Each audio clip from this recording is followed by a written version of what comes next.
నమస్తే, welcome to NIN TV Telugu news. Chintalapudi నియోజకవర్గం జంగారెడ్డిగూడెం మండల గురువాయగూడెం గ్రామంలో వెంచేసి ఉన్న శ్రీ మధ్య ఆంజనేయ స్వామివారి దేవాలయంలో ఈ రోజు స్వామివారి ప్రీతికరమైన రోజు మంగళవారం సందర్భంగా భక్తులు వేల మందిగా పాల్గొన్నారు. ఈ సందర్భంగా ఆలయ ఈవో ఆకుల కొండలరావు మాట్లాడుతూ భక్తులు వేలాది మందిగా పాల్గొని స్వామివారిని దర్శించుకున్నారని, వారికి ఎటువంటి అసౌకర్యం కలగకుండా అని ఏర్పాట్లు చేశామని, ఉదయం 4 గంటల నుండి అర్చక స్వాములచే అష్టోత్తర పూజలు ఘనంగా నిర్వహించామని కొండలరావు తెలిపారు.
జై శ్రీరామ్, జై హనుమాన్.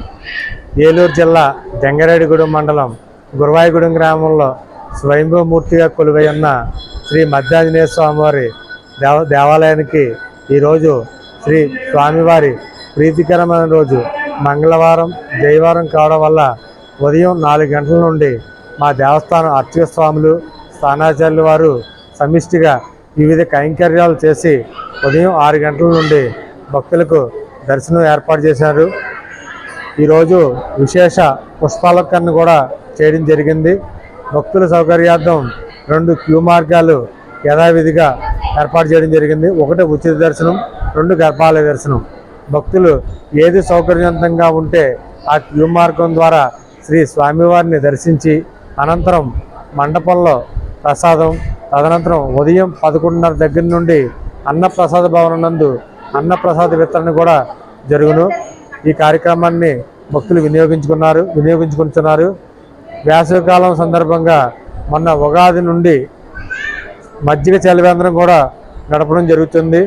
భక్తులకు చల్లటి మజ్జిగ కూడా అందజేయడం జరుగుతుంది. భక్తులు 50 మంది శ్రీ స్వామివారిని దర్శించి అనంతరం అన్నప్రసాదం స్వీకరించి వెళ్ళవలసిందిగా కోరుచున్నాం. శుక్లయజుర్ వేద పండితులు, అధర్వణ వేద పండితులు ఇరువురు కూడా వేదపట్నం యథావిధిగా చేస్తున్నారు. భక్తులు అష్టోత్తర పూజా కార్యక్రమాలు, వాహన పూజా కార్యక్రమాలు, ఇతర పూజా కార్యక్రమాలు కూడా జరుపుకుంటున్నారు. జై శ్రీరామ్, జై హనుమాన్.